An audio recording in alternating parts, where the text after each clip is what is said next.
Hey Shelby. So if you have looked at any of the other videos so far, you've noticed that I'm talking about how great it is that students, just about every student so far, has just given this fantastic written rationale, and this is certainly no exception. This is great. I mean, honestly, there's a lot of classes where it's like pulling teeth to get students to write about their experience with individual assignments. And I think it's something that's reasonable to expect and to require in a design assignment because in the real world, you're going to be asked for the rest of your career to rationalize your design decisions, whether it be to a creative director, an art director, or directly to a client. So cultivating your ability to communicate your intent behind any specific design, I think is very, very important. So this is great. Keep up the great work, not only in this class, but in your other classes too. All right, fantastic. Let's go ahead and look at the ad, which I have up right here. And let's go ahead and talk about the ad. All right, now we talked about the logo. I think I talked a little bit about, let me reduce that size a little bit so it fits in the window. Now, this is no can do, the logo. And let me tell you why. This is a branding guide, right? This is a style guide. Anytime that you have a client who's got a style guide that's giving you recommendations, I shouldn't say recommendations, I should say requirements for color, type, logo, other placement rules, regulations, clear distance, etc., etc. Whenever you see a branding guide or a style guide, that is the company's Bible. Okay, you can't touch what's in here. I mean, you can't touch it. You can't alter these logos at all.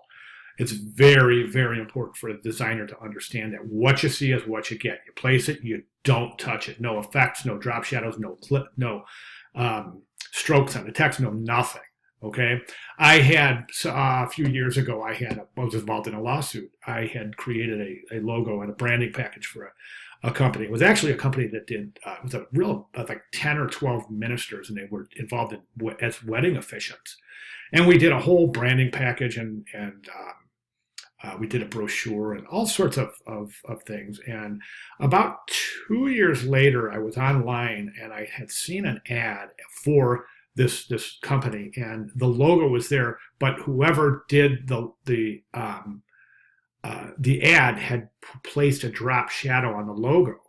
And I mean, it's in the contract. I mean, this is your logo. This is what you can't change the logo. So I had to do a cease and desist, which was ignored. So I ended up having to file a lawsuit, which I won, of course, because it's clearly all stated in the contract. So, and just so you know, my client didn't know. I contacted my client and I told them what the problem was. They gave me the name of the designer who designed the ad. Ultimately, the person who was responsible for the cease and desist is the other designer. So as I saw that ad and another month's publication, a few months later, I saw the drop shadow was still there, so we proceeded. Okay, so anyways, the point I'm trying to make is this logo right here, where you've it's a variation of this logo right here, but you've taken the background and you've kind of feathered it out. So that's no can do. Okay, just so you know. All right, let's take a look at the ad itself. I think the background image could use more contrast, a higher bump in contrast. I would recommend taking this background image, placing it in Photoshop, and increasing the contrast by using a levels adjustment layer. Curves adjustment layer is really difficult. It's not as intuitive as levels adjustment layer, so I recommend using a levels adjustment layer to increase the contrast associated with that background image itself. I think the transparent flag is a pretty good idea. It seems to work just fine. So that's great. All right, so let's go ahead and take a look at what we have left. We have type. I think the type itself, I think it's set beautifully, but there's only one thing I would recommend. And right now we've got just this Veterans Value Pack. I'm okay with the horizontal rule under that. But right here, I don't think this should be centered. This is fine. I think you've done something really smart in the composition. You've taken his face, all right? Whenever there's a human being in any composition at all, our eyes go straight to that. If there's a face or a head, that's where our eyes congregate.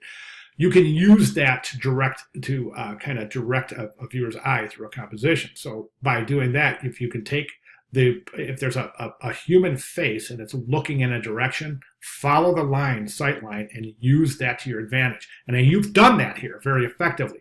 You've taken his sight line and you've assembled your type right across from his sight line, which means The viewer takes a look at the ad, peruses around a little bit, comes right over here, looks at him, follows him up here, follows his eyes right into your type. That's smart. Good job.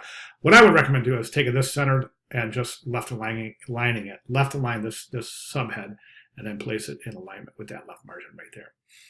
Okay, other than that, like I said, I think it's very, very interesting ad. I think you've done a great job.